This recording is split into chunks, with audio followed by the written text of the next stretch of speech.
Bollywood mister perfectionist Aamir Khan ने इंकशाफ किया है कि उनकी बेटी एरा खान आइंदा साल 3 जनवरी को पिया घर सुधार जाएंगी। एरा खान और निपोर एक दूसरे के दोस्त हैं, जबकि निपोर ने डिप्रेशन के दिनों में एरा खान का काफी साथ निभाया था। इस हवाले से बॉलीवुड स्टार आमिर खान का कहना है कि शादी पर बहुत रोने वाला हूँ क्योंकि मैं बहुत जज्बाती इंसान हूँ। मैं अपनी मुस्कुराहट और अपने आंसुओं पर काबू नहीं रख सकता। इस हवाले से अभी से ही फैमिली में सब कह रहे हैं कि आमिर को एरा की शादी वाले दिन संभालना।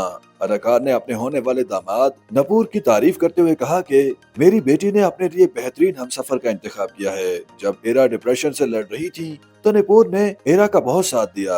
निपोर के साथ एरा का ताल्लुक बहुत गहरा है। दोनों एक दूसरे के साथ खुश हैं और एक दूसरे के जज्बात का ख्याल भी रखते हैं। आमिर खान ने मजीद कहा कि ये फिल्मी डायलॉग हो सकता है, लेकिन मुझे लगता है कि निपोर मेरे लिए दामाद नहीं बल्कि बेटों की तरह हैं। वाज़ेह है कि गुज़श्ता बरस 22 नवंबर को आमिर खान की बेटी एरा खान ने अपने बॉयफ्रेंड निपोर शकेरे के साथ मंगनी की थी।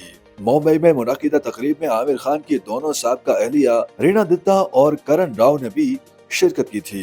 वाज़ेह है कि बॉलीवुड मिस्टर परफेक्शनिस्ट ने भारतीय फिल्म इंडस्ट्री को कई कामयाब फिल्में दी हैं, जिनमें लगान, पीके, दंगल, 3 इडियट्स, धूम 3 और दीगर शामिल हैं। हर फिल्म में आमिर खान ने अपने किरदार से मद्दाहों के दिलों को जीता है। टॉक्स ऑफ हिंदुस्तान में भी उनके किरदार को काफी सराहा गया था। YouTube पर गूगली न्यूज देखने के लिए youtube.com की सर्च बार में गूगली न्यूज टीवी टाइप करें। गूगली न्यूज के पेज पर सुर्ख रंग के सब्सक्रिप्शन वाले बटन पर क्लिक करना ना भूलिए। YouTube पेज पर अपलोड होने वाली वीडियोस से बाखबर रहने के लिए बेल आइकन पर क्लिक कीजिए। आपको हर नई वीडियो के बारे में नोटिफिकेशन मौसूल हो जाएगा।